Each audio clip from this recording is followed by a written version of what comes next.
بسم اللہ الرحمن الرحیم۔ چغل خوری کی مفاسد بیان کرتے ہوئے امام غزالی رحمۃ اللہ علیہ نے یہ واقعہ نقل کیا ہے کہ ایک شخص بازار میں غلام خریدنے کے لیے گیا۔ ایک غلام اسے پسند آ گیا۔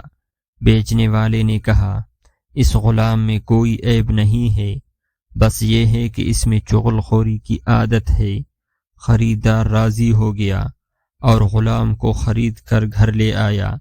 ابھی کچھ ہی دن ہوئے تھے کہ غلام کی چغل خوری کی عادت نے یہ گل کھلایا کہ اس نے اس شخص کی بیوی سے تنہائی میں جا کر کہا کہ تمہارا شوہر تمہیں پسند نہیں کرتا اور اب اس کا ارادہ باندھی رکھنے کا ہے، لہذا رات کو جب وہ سونے آئے تو اس طرح سے اس کے کچھ بال کاٹ کر مجھے دے دو تاکہ میں اس پر عمل سحر کرا کر تم دونوں میں دوبارہ محبت کا انتظام کر سکوں۔ بیوی اس پر تیار ہو گئی اور اس نے اس طرح کا انتظام کر دیا۔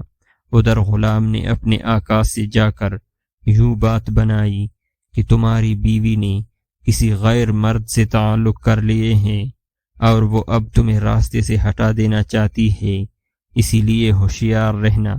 رات کو جب وہ بیوی کے پاس گیا تو دیکھا بیوی اس طرح لا رہی ہے۔ وہ سمجھ گیا کہ غلام نے جو خبر دی تھی وہ سچ تھی۔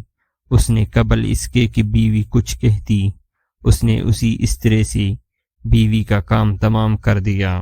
بیوی کے گھر والوں کو اس واقعے کا علم ہوا تو انہوں نے آ کر شوہر کو قتل کر دیا۔ اس طرح اچھے خاصے خاندانوں میں خون ریزی کی نوبت آ گئی۔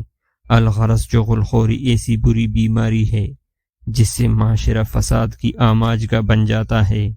اسی لیے حضرت حذیفہ رضی اللہ عنہ بیان کرتے ہیں کہ میں نے خود حضور صلی اللہ علیہ وسلم کو فرماتے ہوئے سنا کہ چغل خور آدمی جنت میں داخل نہیں ہوگا۔